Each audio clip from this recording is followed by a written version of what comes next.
Welcome to the Heal Podcast for all things related to Lyme disease and other chronic illnesses. I'm Mimi McLean, mom of 5, founder of Lyme 360, and a Lyme warrior.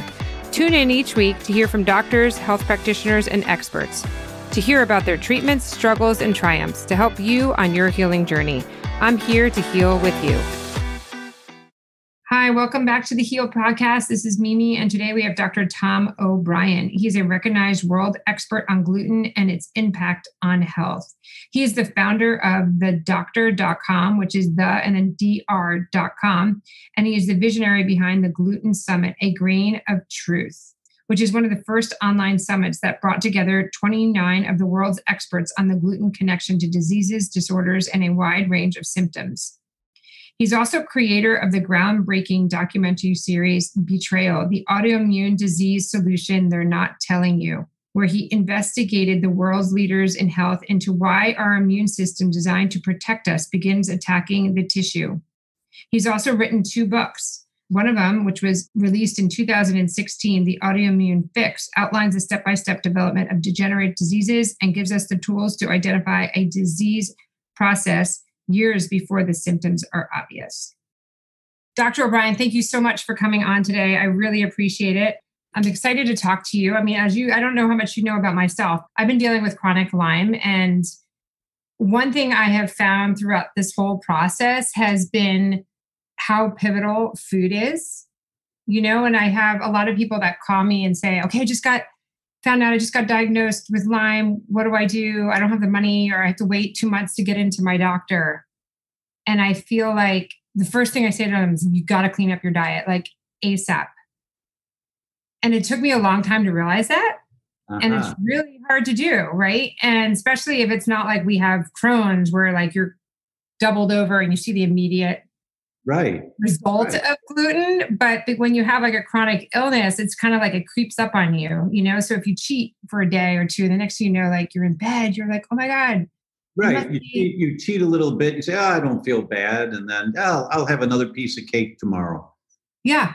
I've come to realize over the last 5.5 years, even though I was kind of into health, I went to school for nutritionist. I didn't really, of course I understood, but I think until I got sick and realize the direct impact of like how your body really won't get better until you eat well. So I'm excited today to have you on to really kind of talk about gluten and eating and how important it is for a lot of chronic illnesses in addition to Lyme. Well, thank you. Thank you so much. There's some basic realizations that are necessary when we're diagnosed with a chronic inflammatory disease like Lyme or any other autoimmune diseases, Alzheimer's. There's some basic understandings that we need to embrace, wrestle with, digest, absorb, and accept. And until we do, we're like a dog chasing its tail. What drug do I take for this? Or what nutrition do I take for this? Is this pill going to help? What if I do this diet or if I do that diet? We're just chasing the tail of the symptoms, trying to figure out. And so many doctors say, well, we're going to address the cause. And the cause is that you have a coenzyme Q10 deficiency in your mitochondria. And that's not the cause. That certainly can be a manifestation of an imbalance, but that's not the cause. So the first thing we have to understand is that the way we have been living our life, consciously and more importantly, unconsciously, has produced the results we have right now. And until we accept that there's something in my lifestyle that has contributed to my body breaking down, whether it's Lyme, Epstein-Barr, diabetes, losing your hair, alopecia, psoriasis, rheumatoid, it doesn't matter what the disease is. Until we understand that something in the way I'm living my life has caused this problem, I'm not going to really get fully well. And it's going to manifest in one way or another. That's a basic premise that people don't live by. What they live by is, yeah, I'm going to look for the cause. Now, what pill do I take to feel better? And we all have grown up in that society wanting instant relief, and promised instant relief with the advertisements that are on every television show, every radio network. And, we see these people, we see the lifeguard Adonis looking guy and the Baywatch babes and bouncing around, and they're all happy and they're talking about psoriasis. But the view on the screen is what we want. We want that happy life. And we don't listen to warning, this drug may cause high blood pressure, cancer, and it will kill you. We don't listen to that. What imprints is what we see that we want. Does that make sense? Yeah, definitely. I mean, we're the only country, I think, in the world that lets pharmaceuticals advertise on TV. You think? I'm not sure, but I think it's something like that. Yeah. No, you're right. As far as I know, you're right on that. So getting well from a chronic disease requires a paradigm shift, shift in the way you think. And that's what's really difficult for everybody, because no doctor wants to tell you that, because then you go, what do you mean I've got to give up wheat? Or what do you mean I'm getting plenty of sleep? Or I don't have stress in my life. What are you talking about? And then the patient doesn't come back. And so the doctor doesn't, in my generation growing up, we said, you call a spade a spade. Yeah. You don't call it a heart or a diamond. You call it a spade, right? So you got to call it the way you see it. But I don't think there's a lot of doctors that actually see the connection. That's correct. I think. A lot of the mainstream, like my dad had a 99% heart blockage when he had a stent put in. And I'm talking to the heart surgeon and I say, you need to tell my dad he has to start eating better. And he's like, oh no, he can eat whatever he wants. And I'm looking at him like, what are you talking about? Yeah, he's exactly. Anything he wants. And I'm like, no, he can't. He's got, obviously it's blocked for some reason. I'll just put another stent in 5 years. So you totally in front of my dad dissed me. And I was like, oh my gosh, what just happened? Right. So the way I say it is, I moved from Chicago to Southern California in 2010. And I packed up a U-Haul and had a friend drive it, and I drove my car. And you don't just get in the car and start driving. You need a map. All right, I'm going to head west. Well, you're going to end up in Oregon, maybe, unless you have a map that shows you where you're going. So you need a map of how are you going to get well. So there are some basic principles that people need to understand in order to heal from any inflammatory disease, whatever it is. Doesn't matter if it's Hashimoto's thyroid, or if it's just plain old obesity, or if it's lupus, or if it's chest pain. You can put cancer in there as well, too, right? Exactly, or cancer. So if it's okay, I'm going to share my screen and show you a few slides. That's great. Thank you. That will help put it in perspective. What's the big picture? What's the big picture view about chronic diseases? Where do they come from? Well, let's start with Professor Alessio Fasano. Now, if you look at his credentials, Professor of Pediatrics, Harvard Medical School, Professor of Nutrition, Harvard School of Public Health, Chief, Pediatric Gastroenterology, Mass General Hospital at Harvard, Director, Mucosal Immunology Center, Harvard, Director, Center for Celiac Research, Harvard, and the list goes on and on. Any one of those positions is a lifelong goal for someone at the top of their field. And he's got all of these. Now, we think this guy's going to win the Nobel Prize. He and his team are the people in 1997 that identified this concept, the leaky gut, and how the leaky gut occurs. Now, someone of this caliber, he's always careful of what he says because he's easily misquoted. Easily. So he's always meticulous on his language. Look at the title of the paper published earlier this year. All disease begins in the leaky gut. The role of zonulin, that's the protein for leaky gut, intestinal permeability. The role of this protein in the generation of chronic inflammatory disease. So all disease begins in leaky gut. Well, what about chronic fatigue? All disease begins in the leaky gut. What about cytomegalovirus, CMV? All disease begins in the leaky gut. What about herpes? All disease begins. What about psoriasis? All disease. From one of the greats in the field. Now, you think about that. Well, my gut's fine. My gut feels fine. It doesn't matter what you feel. For every one person that has a problem with wheat causing gut symptoms, there are 8 people that have problems with wheat with no gut symptoms. They've got skin symptoms or brain symptoms or energy symptoms or hair follicle symptoms or liver symptoms. They don't have gut symptoms. So how you feel when you eat a food doesn't necessarily have anything to do with, is that food good for you or not? The ratio is 8-1. So Professor Fasano tells us in this paper, as he explains this mechanism. Now remember, we're looking for a map here of how to get from Chicago to San Diego. So what does he tell us? He tells us that there are 5 elements: gut permeability, that's the leaky gut, your immune system responding to the leaky gut, the microbiota, the good guys and the bad guys in your gut, your genetics, and environmental triggers. They make the perfect storm for the development of chronic inflammatory diseases. Now, I love this picture. I just love this picture because I'm sure this is how you felt many times with the years that you've been suffering the way you've been suffering. Even this morning. Even this morning. Look at this guy. His left knee is bent, his foot's against the back wall, hands in his pocket, kind of comfortable, because he's protected in the midst of all this chaos. Yep.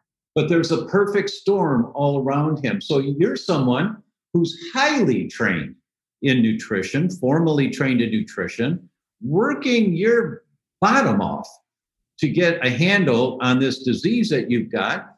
And even this morning, you were having some symptoms. So what does that tell you? You're missing something. There is something that if you knew what it was, you'd dial into it right away. And that's true for every chronic inflammatory disease. We're missing something. So the perfect storm in the development of these chronic inflammatory diseases are these 5 different pillars for any disease. Because what happens, genetics, well, that's the deck of cards that you were dealt in life. You don't have any say about that. But that doesn't mean you're getting a disease. It means you're vulnerable to a disease. Over 80% now, the latest study was 87% of the diseases that we get are not because you have the gene. It's because the gene gets turned on. Well, isn't that funny? Because what was it? 10 years ago, not even, they used to be the flip-flop. They used to say you would get cancer 85% from your genes, not like 15% from otherwise. It's exactly. Now acknowledged it's the opposite. Now, with the deeper knowledge and better technology, we understand that if you pull at a chain, the chain always breaks at the weakest length. It's at one end, the middle, your other end, the heart, the brain, the liver, the kidneys, wherever your genetic weak link is, that's where the chain's going to break. And we say, well, you got that weak link, so 80% of the time you're going to get, no, you got that weak link. So now we know over 80% of the time, if you don't pull on the chain so hard, the link doesn't break. You don't get the disease. So I'm talking big pictures here. So let's just, because we're trying to understand, how do I develop a map to get my body to a place where I want it to go? So you can't do anything about your genes. Whether they get turned on or not, you can do a lot about. Environmental triggers, that's what turns on or turns off your genes. And the most common source of environmental triggers is what's on the end of your fork.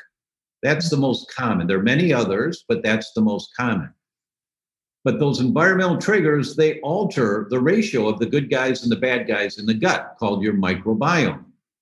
Now, over 36% of all the small molecules in your bloodstream at any one time are the exhaust of this bacteria in your gut. It's called the metabolites of the bacteria in your gut. Over 1/3 of everything in your bloodstream is the metabolites of the bacteria in your gut, your microbiome. So why is it in your bloodstream? Well, we knew from Dr. Michael Gershon at Princeton back in 1999, he published the book, The Second Brain. And we know that the gut is referred to as the second brain. Actually, now we know it's the first brain. Mm-hmm. That for every one message from the brain going down to the gut, telling the gut what to do, there are 9 messages from the gut going up to the brain, telling the brain what to do, what hormones to produce, called neurotransmitters. And it's the ratio of those hormones in your brain that has a whole lot to do with setting you up for depression or anxiety or schizophrenia or bipolar. That the messages from the gut, from the bacteria in the gut, in the bloodstream, going up to the brain, direct the ratio, the balance of the hormones, neurotransmitters in your brain, which then controls how you think, what you think, are you happy, are you sad, all of that. So understand, it's the gut. That's the microbiome in the gut. Now, when you have an altered microbiome, that's called dysbiosis. It creates inflammation in your gut. And now you get the leaky gut, that the lining of the gut gets tears in it. It's called the leaky gut. Now, Mrs. Patient, your intestines are a tube. Starts at the mouth, goes to the other end, about 25 feet long, winds around in the center there in your abdomen. If you think of a donut, and if you could stretch one donut out, one big, long donut, and you look down the donut, that's your digestive tract, that's your intestines. So when you swallow food, it's in the tube. It's not in your body, it's in the tube. That the food has to go through the walls of the donut to get into the bloodstream. That's called digestion and absorption. Now, the inside of that tube is lined with cheesecloth. So only really small molecules can get through into the bloodstream. What does that mean? Well, it means when you eat protein, if you think of protein like a pearl necklace, the acid in your stomach, the hydrochloric acid, undoes the clasp of the pearl necklace. Now you got a string of pearls. And your digestive enzymes are scissors, snipping it, smaller, snip, until you're down to each pearl of the pearl necklace called an amino acid. And amino acids go right through the cheesecloth into the bloodstream. And then they travel in the bloodstream, and that's the raw material to make new bone cells and brain cells and muscle cells and all of that, right? Mm-hmm. When you get tears in the cheesecloth, leaky gut, now these bigger molecules called macromolecules get through the tears in the cheesecloth before they've been snipped down by the enzyme small enough to, like each pearl of the pearl necklace, to go right through. But now these big clumps of pearls from the pearl necklace get through. It's called a macromolecule. And your immune system says, whoa, what's this? This is not something that I can use to make new muscle cells or bone cells. I better fight this. Now you make antibodies to tomatoes. If it was a tomato macromolecule that got through, or you make antibodies to beef or to chicken or to raspberries or strawberries or basil. And a person does a 90 food blood test to see what foods am I sensitive to. And it comes back they're sensitive to 25 different foods. They say, oh my God, that's everything I eat. Well, of course it is, because your immune system's just trying to protect you, because you got all these clumps of food that got through the tears in the cheesecloth before there was enough time to break them down into little pearls that go through very easily through the cheesecloth. Does that make sense? Yeah. So if I had taken some of those tests that you're talking about, so if I came back, which was not the case, but if it came back with nothing, does that mean I do not have any tears? Nope. It means that either your immune system is incapable of answering the question, okay, or you may not have leaky gut. One of the two. But that's a good question. But it means one of the two. So mine did not have that. Mine had lots of red, Yes. red things that I was. You think? You're Yes, suffering with a chronic disease. What do you think? I had lots. And I'm like, what's left to eat? This is the platform. This is the foundation of all chronic diseases. So right now, don't think about what do I eat? Don't think about that. Just focus on understanding this mechanism right now. And this is for all your listeners. Just focus on understanding this mechanism. Because once you got leaky gut, the macromolecules go through into the bloodstream, and then your immune system, trying to protect you, has to fight this stuff.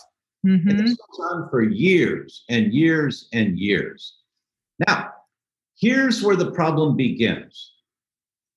The way that your immune system makes the antibodies to fight the macromolecules is that the immune system says, you general, and you've got lots of generals sitting around with nothing to do, Army, Air Force, Marine Corps generals, because your immune system's just the armed forces in your body. It's there to protect you. You now are General Chicken. Take care of this.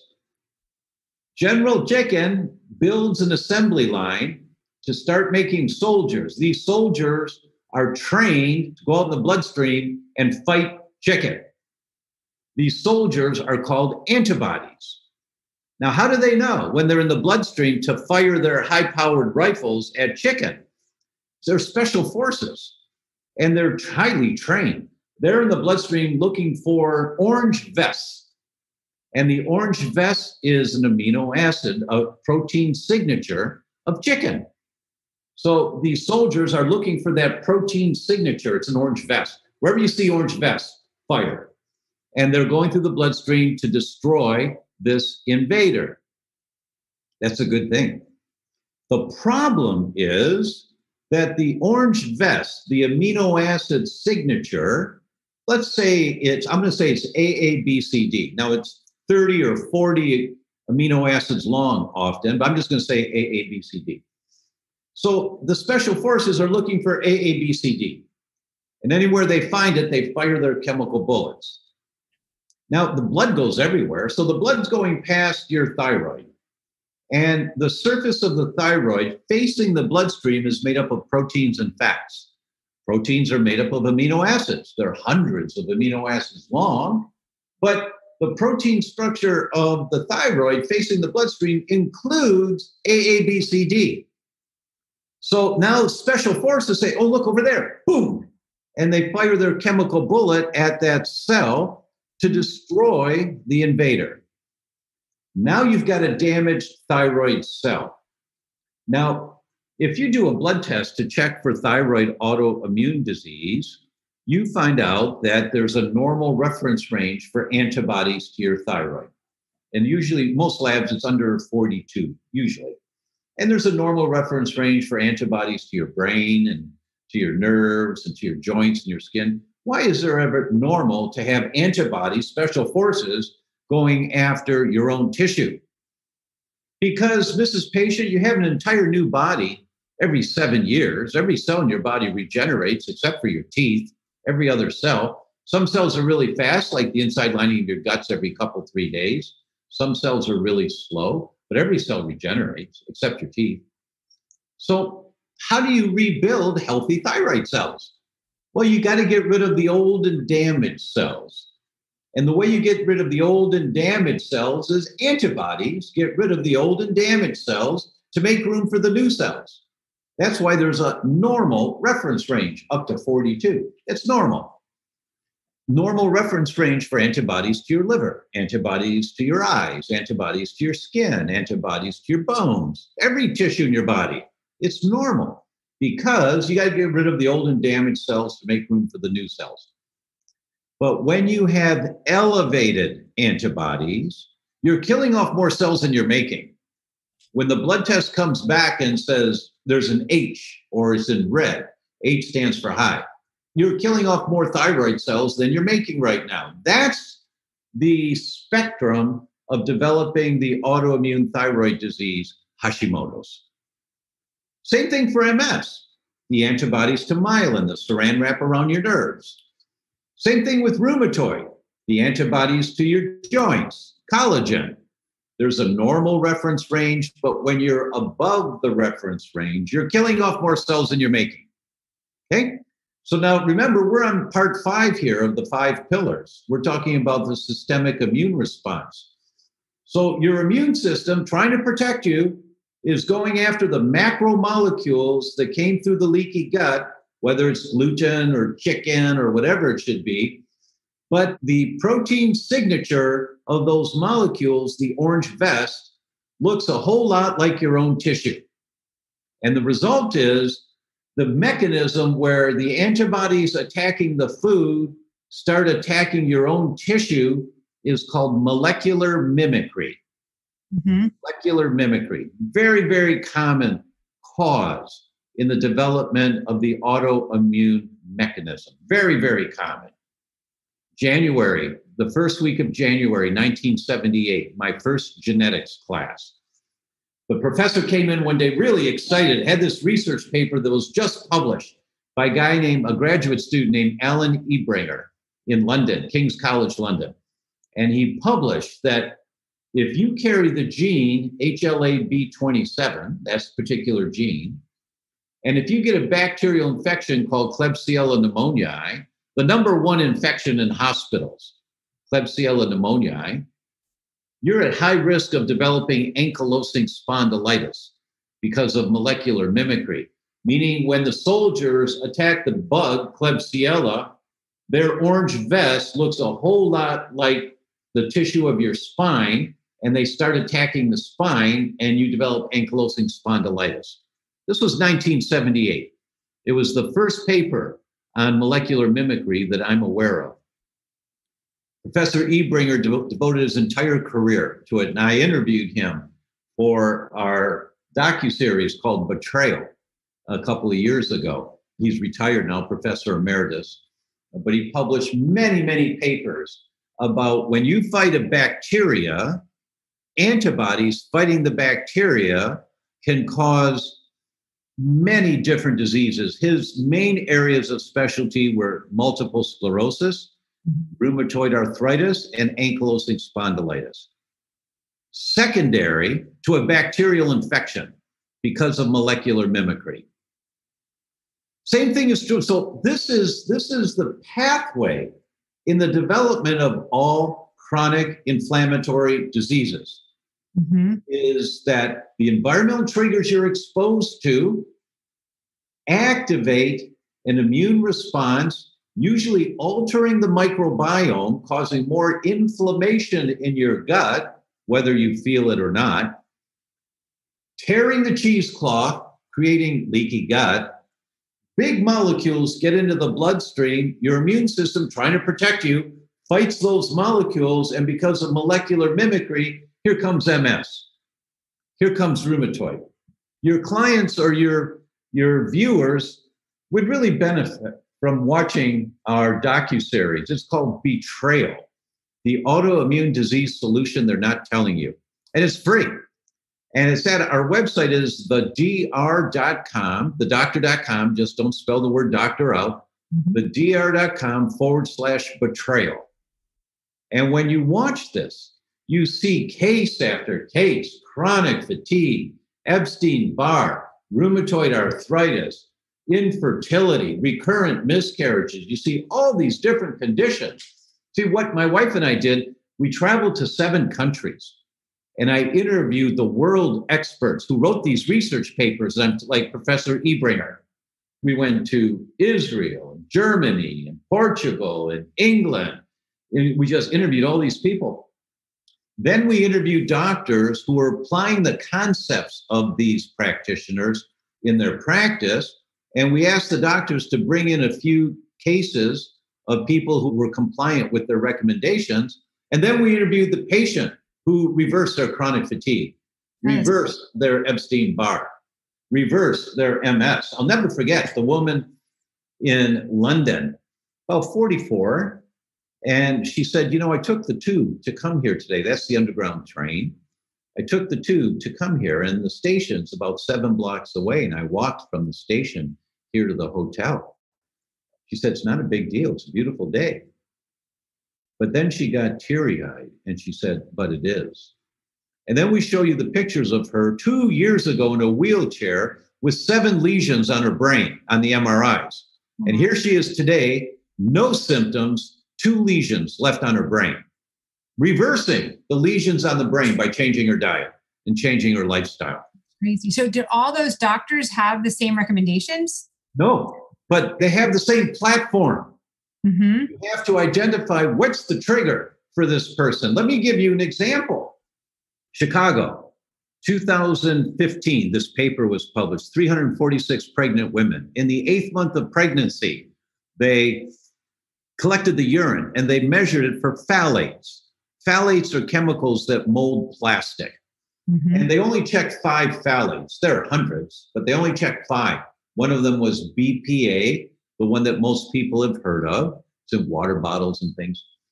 And they took the results of the urine test and they categorized them in fourths. The lowest fourth, the next one, the third, and the highest fourth. Then they followed these children, the offspring of the pregnancies, for 7 years. When the kids turned 7 years old, they did Wechsler IQ tests on, the official IQ test. Every child whose mother was in the highest quartile of phthalates in urine in pregnancy, compared to the children in the lowest quartile of phthalates in urine in pregnancy, every child in the highest quartile, their IQ was 7 points lower, 6.7 to 7.4 points lower. That doesn't mean anything to anybody until you realize a 1 point difference in IQ is noticeable. A 7 point difference is a difference between a child working really hard, getting straight A's, and a child working really hard, getting straight C's. This kid doesn't have a chance in hell of ever doing well in school. Why? Just Google phthalates, Phthalats, phthalates, and neurogenesis, nerve growth. Here come the studies how phthalates inhibit nerve growth. Mom, who was in the highest quartile of phthalates, the brains in those babies never develop properly because of the phthalates inhibiting nerve growth. Mm-hmm. Well, where do you get phthalates? Nail polish. You put nail polish on, within 5 minutes, the phthalates are in your bloodstream. Now, there's no evidence that the amount of phthalates that leach out of nail polish and get into your bloodstream in 5 minutes is toxic to humans. That's how they get away with this crap, because there is no evidence of it. Mm-hmm. But this stuff is accumulative over 20 years, over 30 years. Leftover food, put in a plastic storage container in the refrigerator. The next day, you take it out, you eat the chicken, it's got phthalates in it. Now, there's no evidence that the amount of phthalates that leach out of plastic storage containers into food is toxic to humans. That's how they get away with this, is that they had the legislation passed. It's called the Toxic Substance Control Act. And you have to prove that that amount of leakage of chemical is toxic to humans. It's not. But it accumulates in the body. Most little girls start nail polish at 5 years old. What do you think happens by the time they're 25 to 30 and want to have their first baby? And then you wonder why autism is going through the roof. It's not vaccinations. Please don't say vaccinations cause autism, because if they did, every child would be autistic. That's not the case. There's no science to that. But there's a lot of science that if vaccinations take a child over the edge of tolerance for toxicity, now you may have a problem with brain function. And there's lots of science for that. So that vaccines may contribute to autism, but they do not cause autism. It's the boiling over the pot. That's exactly right.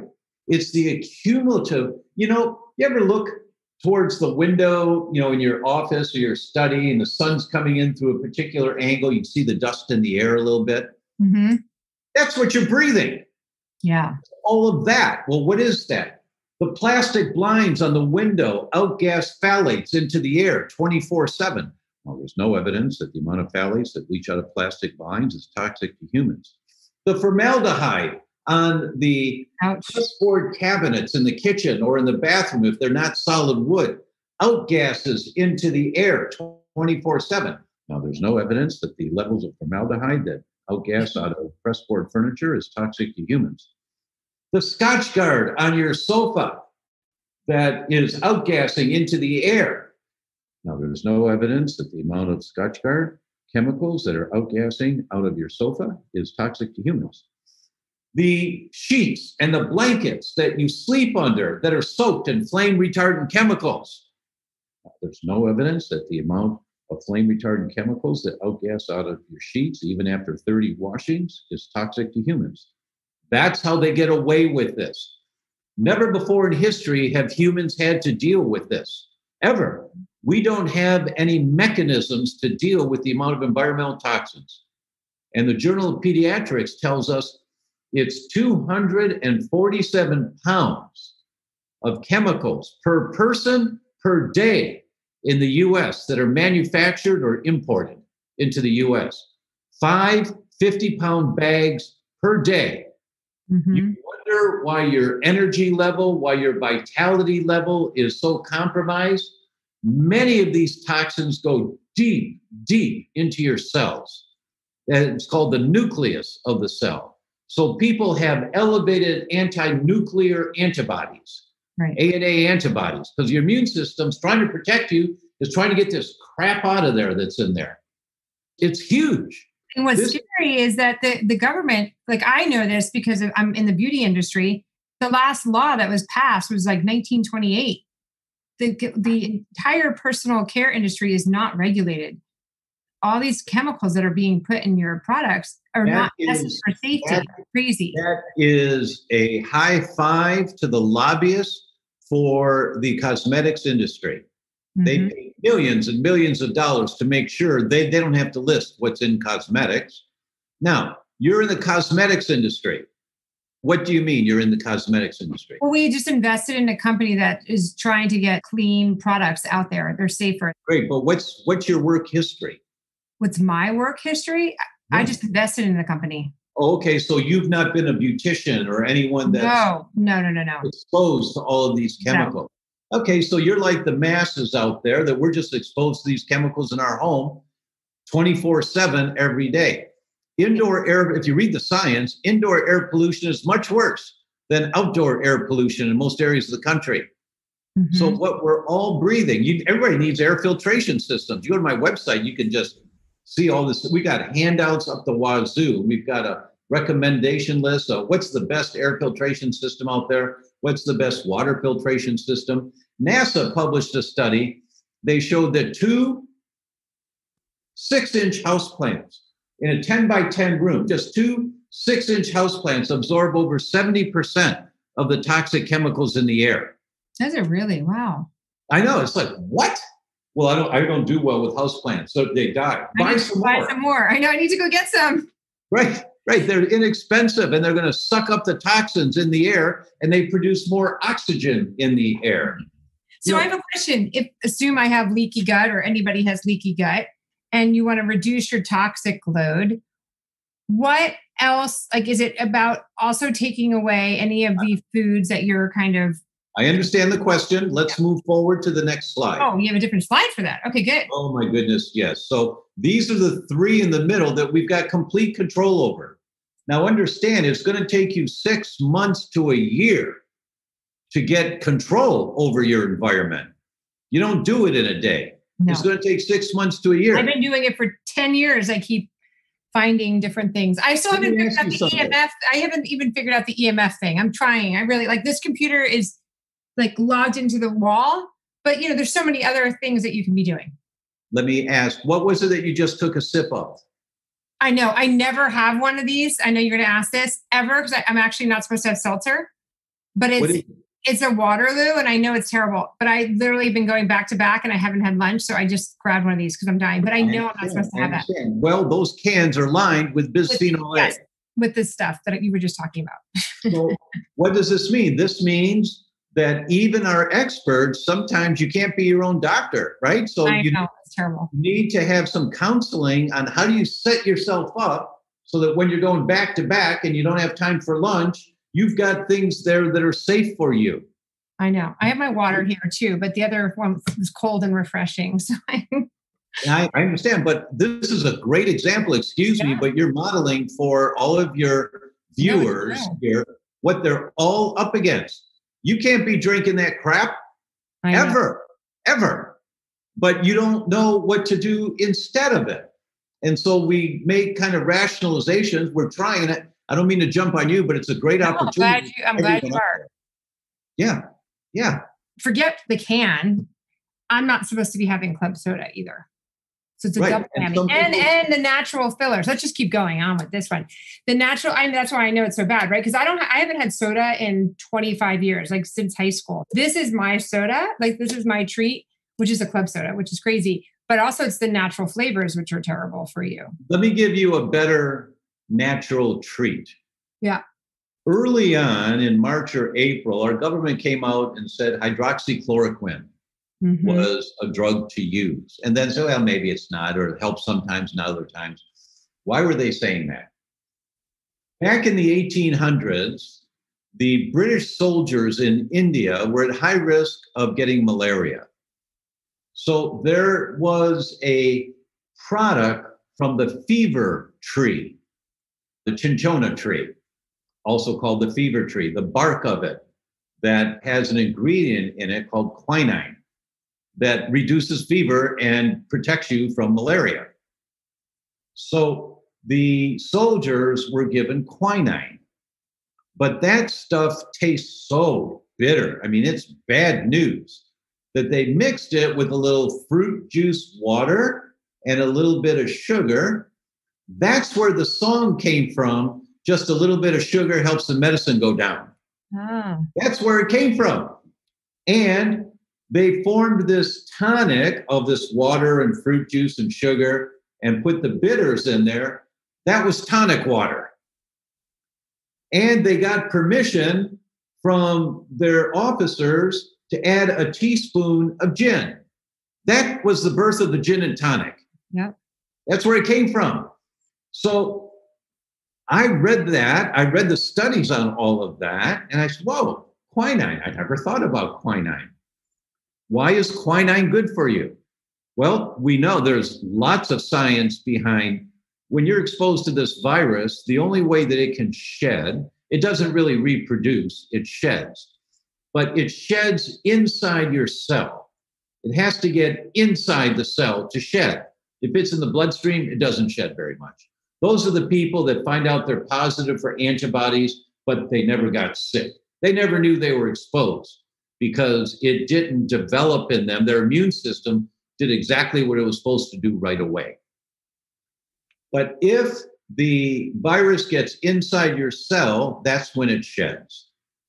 And that's when it can grow inside your cell. Now, the virus really can't grow inside your cell if also inside your cell you have enough of this protective mineral called zinc. Now, zinc in the bloodstream, it doesn't really help. It's got to be inside the cell. Well, how do you get zinc from the bloodstream inside the cell? There are compounds that are called ionophores, zinc ionophores. They're escorts that escort the zinc inside the cell. Quinine is a very powerful zinc ionophore. That's how it protects people from malaria, is that it carries zinc that's in your bloodstream from the food that you eat inside the cell. And now you've got all this protection. So if you're exposed to a virus, it can't shed inside your cell. So as soon as I read all of that, I started looking at tonic waters. Tonic waters have a whole lot of sugar. Some of them are really bad, a lot of sugar. But I found the company called Fever Tree, like the tree in India.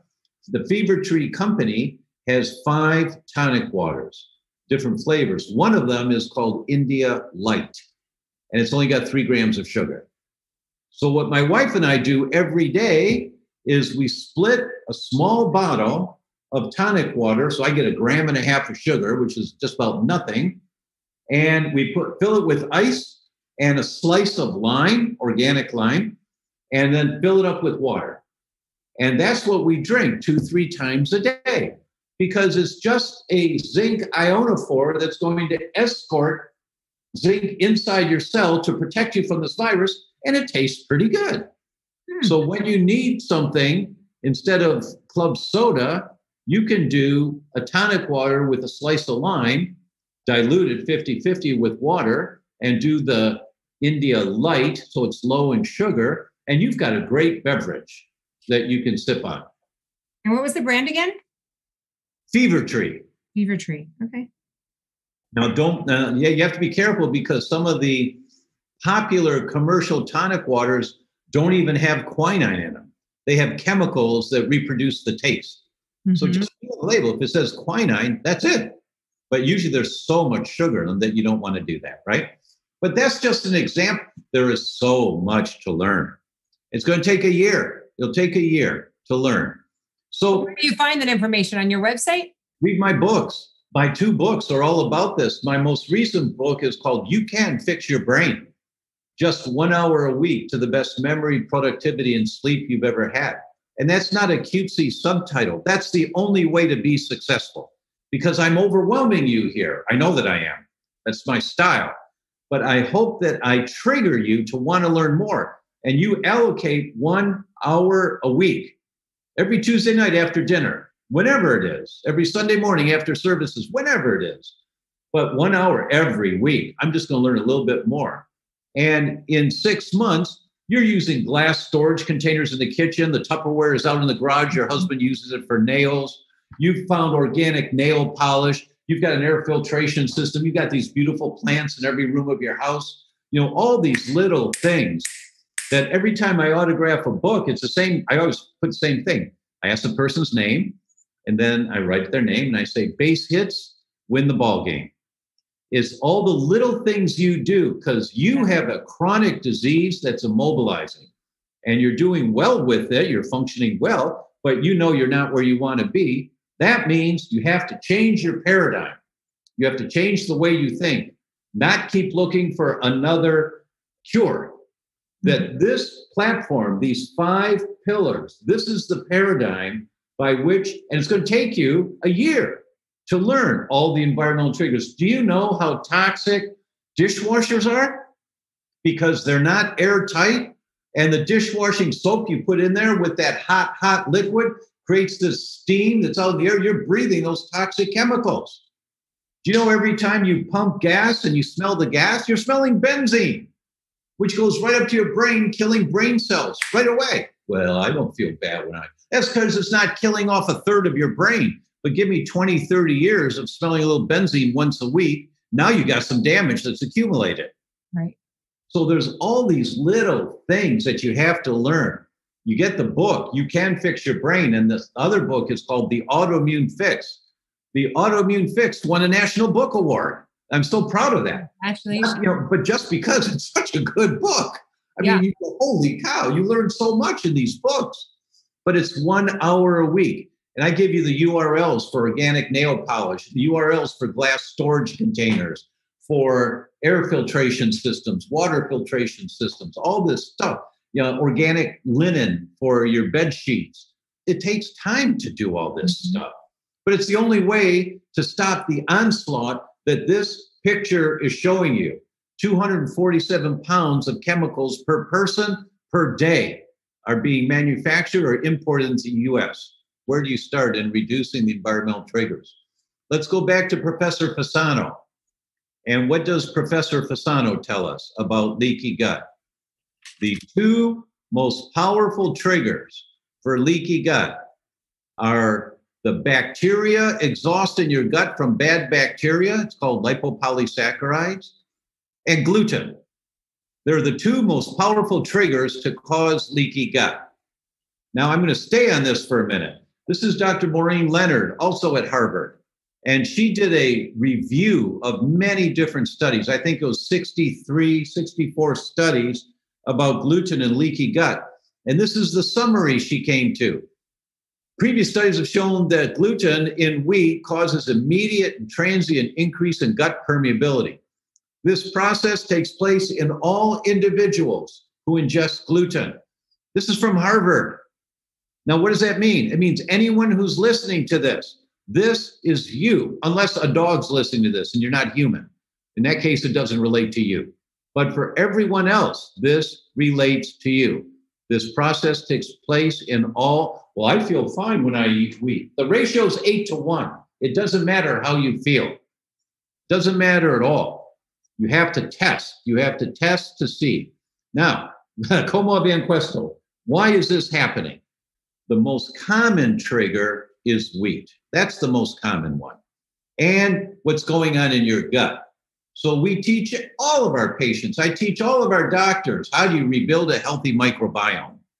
Because that's a critical component in reducing the inflammation in your gut that tears the cheesecloth, that allows the molecules to get through that cause chronic inflammatory diseases. Which chronic inflammatory disease? All chronic inflammatory diseases. You have to understand the depth of this.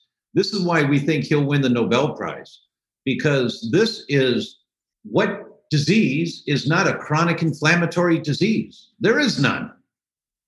This is the mechanism that sets you up for wherever your genetic weak link is. Mm-hmm. This is it. But maybe they don't want us to know that. Well, of course, but you want your people to know that. That's why No, it's true. No, of course, that's the secret, right? But then if we're all well, then the hospitals will go out of business.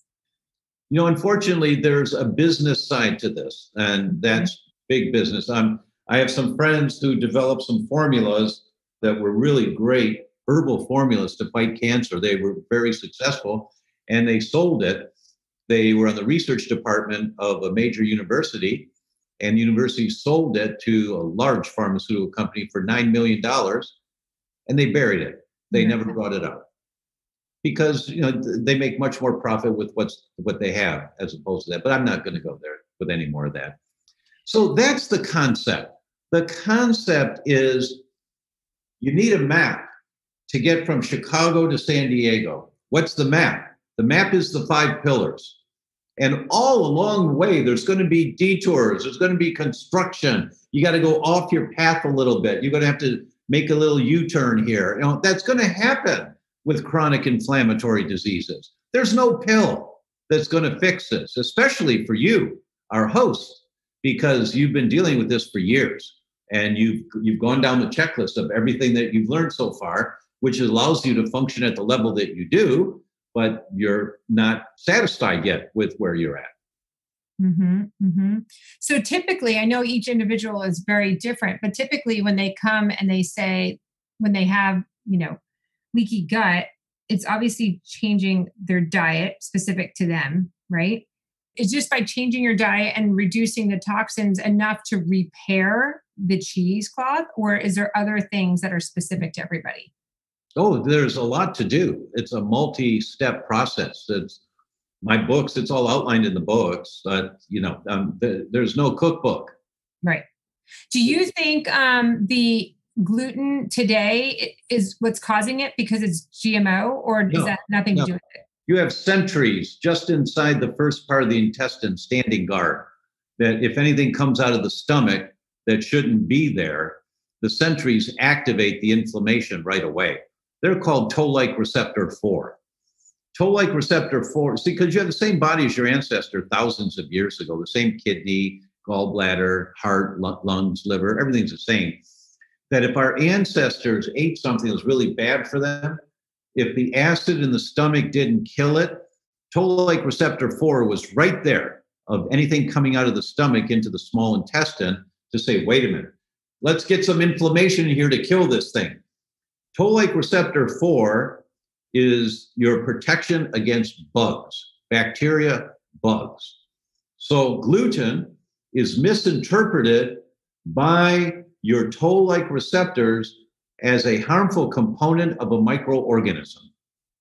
That's why when you eat wheat in all humans, you activate this transient intestinal permeability. Because your sentry standing guard are just doing what they're supposed to do. There's a bug here. Let's activate leaky gut. Why? Because when you have a leaky gut, water comes into the intestines and washes it out like a garden hose washing off the mud on the driveway. That's what leaky gut is for. It's normal. It's normal that it's supposed to be, but it's not supposed to happen after breakfast, toast, after lunch, sandwich, after dinner, pasta. after snacks, a cookie, day after week, after month, after year, after boom, boom, boom, boom, boom, boom, boom. That's why you get the pathogenic leaky gut and the macromolecules get through. It's called loss of oral tolerance. This is really geeky stuff, I know, but it builds up over time. But it happens in all individuals when you eat wheat. So who can eat wheat safely? Nobody. Who's going to get symptoms from eating wheat? Everyone that crossed the line of tolerance, because now the macromolecules are going through. That's just how it is. And if you want to know if you've crossed that line of tolerance, there's one test that's very, very accurate. It's called the wheat zoomer, because you zoom in on the problem. You can find it on my website. You can Google it, go to your doctor and say, please do the wheat zoomer test. They'll probably say, no, hospital won't allow it. Then order it from us. It's so easy. It's just a finger prick. Okay. You can do it by a finger prick or by a blood draw, but it's the most accurate test out there. What are your favorite ways to detox? Depends on the individual. The first thing is they have to be hydrated. They have to be well hydrated. You see, we should be drinking 1/3 to 1/2 ounce of water per pound body weight. So if you weigh 120 pounds, that's 60 ounces of water a day. That's 8-ounce glasses a day. Oh my God, I'll be peeing all day. That's the idea. That's what detox means, right? So, well, what else can I take if I don't drink water? Sorry. That's the key. Yeah, not doing it. I'm not. There is no magic detox pill. Right. Things that help the individual, but it depends on the individual. Do you think now I feel like we're in the gluten-free craze now? You know, like you can get gluten-free pizza, you can get gluten-free pretzels. Is that good or bad for this? It's all crap. Okay. It's all crap. It's not enriched. It has no vitamins, no minerals, and it has no fiber. Now, 80% of the prebiotic in the Western diet comes from the arabinose islands in wheat. 80%. So when you go gluten-free, which is a very good thing to do, you've just eliminated 80% of the food for the good bacteria in your gut. You must replace the prebiotics in your diet. If you don't do that, 6 months down the road, you've got a really bad gut because you starved all the good bacteria that were dependent on the arabinose islands in wheat. Okay, great. This has been awesome. It's been a lot of information. I'm so grateful that you came on. And I have a lot of homework along with listeners to read your 2 books. And also I checked out your website and you do have a lot of great classes and courses, and you can hire consultants to work with you, because I know you're not seeing patients directly, but you spend a lot of your time. There's also the summit, you have the gluten summit that you did as well. So there's a lot of great information that. And betrayal, yes. And betrayal. Yeah, and those are all free. I mean, our consultants, they're all trained. They're highly trained, certified functional medicine practitioners, you know, and everyone's trying to make a living here, but we have so much free information for you because you need to understand, you need a map. You need a map. Stop looking for, well, what pill do I take to detox? Stop that. It's just not going to work, and it keeps us chasing our tail. We really need to be getting a bigger picture of this whole premise. All right, so what are the environmental toxins that's the kind of question you have to ask. It's okay, what foods, how do I check for foods? Do the Zoomers. And they're on my website. You'll see all the Zoomers there. What about chemical sensitivities? What about heavy metals? And what about nutrient insufficiency? I mean, there's so much you have to check for, but by the time you've gotten to the point of a chronic disease, you're way down the path. The boulder is going downhill like this. How do you stop a boulder going downhill? You don't. You don't. All you can do is taper it off, get more dirt down here so that you flatten it out, and then you can slowly roll it back up the hill. But everybody thinks because they watch all the commercials on television that they can just take this pill and they're going to be fine. They'll be fine now, right? I love your analogies throughout the podcast today. When you have, and I promise you this is my last question. So if someone has Lyme and works with one of your consultants, have you found that, I would think I know the answer, but I just want to confirm that once they go through your protocol, you kind of almost don't even need to treat the Lyme? Oh, you never treat the Lyme. You just, never. Your body will be able to do it itself. Yeah, you never treat the disease, ever. Mm-hmm. You treat the person with the disease. Well, Mrs. Patient, it looks like you've got a Klebsiella infection. See here on this test that your antibodies of Klebsiella are through the roof. So we need to get this Klebsiella out of there. So that may mean a natural antibiotic or a prescription antibiotic or detoxing or some different nutrients, herbs. It just depends on the individual. But you don't treat the disease, ever. Mm-hmm. Ever. That's great. Well, thank you so much. I really appreciate your time.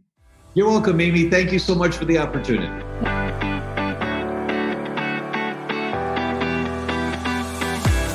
Each week, I will bring you different voices from the wellness community so that they can share how they help their clients heal. You will come away with tips and strategies to help you get your life back.